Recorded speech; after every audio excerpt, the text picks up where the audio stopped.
Welcome back to my channel Soumya Katuri. ఈరోజు మళ్ళీ కొత్త వీడియోతో మేము ముందుకు వచ్చేస్తున్నాను. ఈరోజు వీడియో వచ్చేసి నెయ్యి ఎలా క్లారిటీగా నీట్గా స్టెప్ బై స్టెప్గా ఎలా చేయాలో నేను మీకు చూపించబోతున్నాను. మొదటిసారి నా ఛానల్ చూసిన వారైతే ఏం చేయాలి? లైక్, షేర్ అండ్ సబ్స్క్రైబ్ చేసి తప్పకుండా నన్ను సపోర్ట్ చేస్తారని అనుకుంటాను. చాలా వీడియోలోకి వెళ్ళిపోదామా? ఇప్పుడు అన్నం, దాంట్లో ఆవకాయ, నెక్స్ట్ ఉండేది నెయ్యి. అప్పుడే కదా అండి మన కడుపుకి ఎంతో టేస్టీ ఫుడ్ మనం తినగలుగుతాము. దానికోసం ఫస్ట్ మనం నెయ్యి ఎలా ప్రిపేర్ చేయాలో నేను వీడియోలో చూపించబోతున్నాను.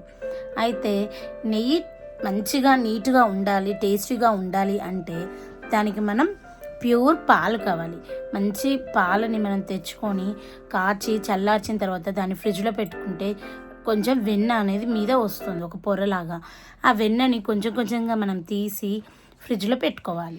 అయితే అలా 1 వీక్ ఆర్ 10 డేస్ మనం స్టోర్ చేసుకొని మనం నెయ్యి ప్రిపేర్ చేసుకోవచ్చు. వీక్లీ వన్స్ ఆర్ ఓపిక ఉంటే రోజు కూడా కొంతమంది చాలా వస్తే చేసుకుంటారు.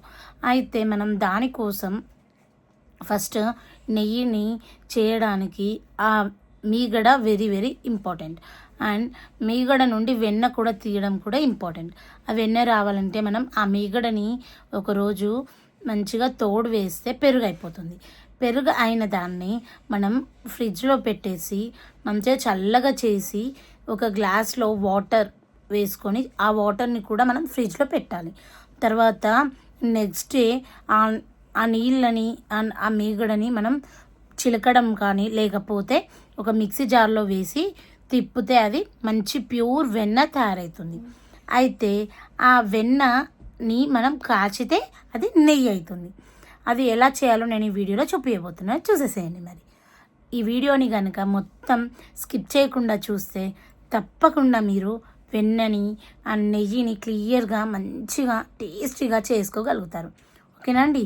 చలో మరి వీడియో మొత్తం క్లారిటీగా చూసేసి నెయ్యి నేర్చేసుకోండి మరి. ఓకే, చూడండి, ఇదే అండి నేను ఈ గిన్నె నిండా వెన్నను తీసి తోడు పెట్టుకున్న పెరుగు ఇలా అంతా ఈ మిక్సీ జార్లో వేసేసుకుంటున్నాను. మనం ముందు రోజే ఇంకో పని కూడా చేయాలండి. గ్లాస్ నిండా చల్లని నీళ్ళు కూడా పెట్టేసుకోవాలండి. ఫ్రిడ్జ్లో పెట్టుకొని చల్లని నీళ్ళు పక్కన రెడీగా పెట్టేసుకోవాలి. ఇలా కొన్ని కొన్ని నీళ్లు పోసుకుంటూ మనం మిక్సీ గ్రైండ్ చేస్తూ ఉండాలండి. మిక్సీ జార్లో వేసుకున్న ఆ వెన్నని ఇలా కొన్ని కొన్ని వాటర్ పోసుకొని చేస్తూ ఉంటే మనకి వెన్న అనేది మంచిగా సపరేట్ అయిపోతుందండి. ఇలా వాటర్ సపరేట్ అయిపోయి మనకి వెన్న అనేది రెడీ అయిపోతుందండి. చూడండి, ఇలా వాటర్ అనేది మొత్తం పక్కకు వెళ్ళిపోతాయండి. అప్పుడు మనకి వెన్న ఇలా ముద్దలాగా మనకు చేతికి అంటుకోకుండా వస్తుంది. చూడండి, ఇలా క్లారిటీగా, ఇది స్టెప్ 1 అండి. క్లారిటీగా చూపిస్తున్నాను. చూడండి, వెన్న అనేది ఇలా ఉంటుంది. మనకి ఇట్లా మీగడగా ఉంటే అది కాదండి. మంచిగా ఇలా వాటర్లో సపరేట్ అయిపోతుంది.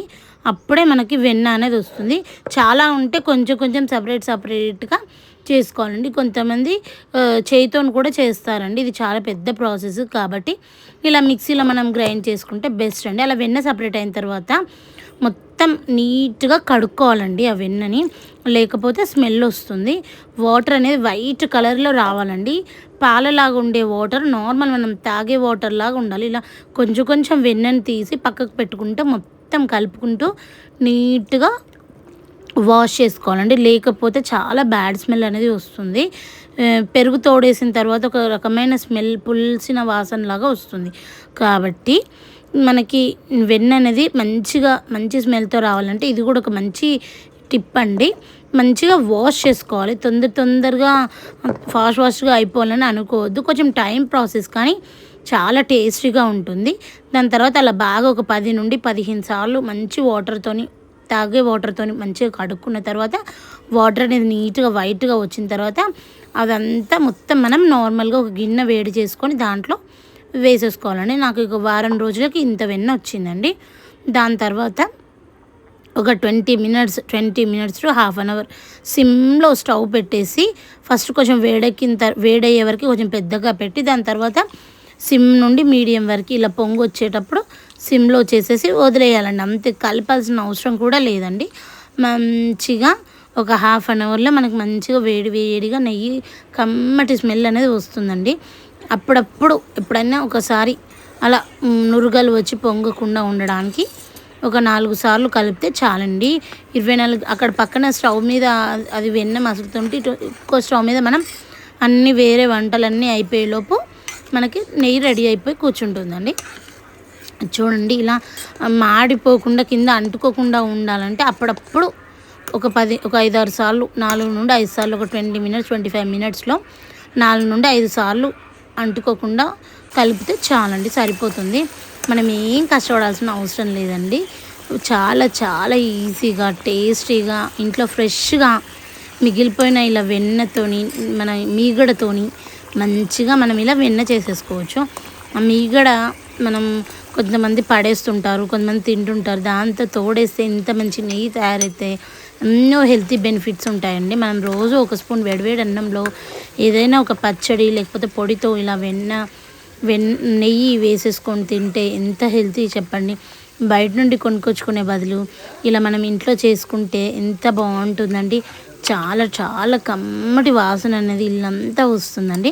చూడండి ఒక 80% దాకా అయిపోయింది. ఇలా మనకి కింద నీట్గా రెడ్డిష్ కలర్లో అవుతుంది అన్నప్పుడు నెయ్యి అనేది రెడీ అయిపోతుంది అని మీనింగ్ అండి.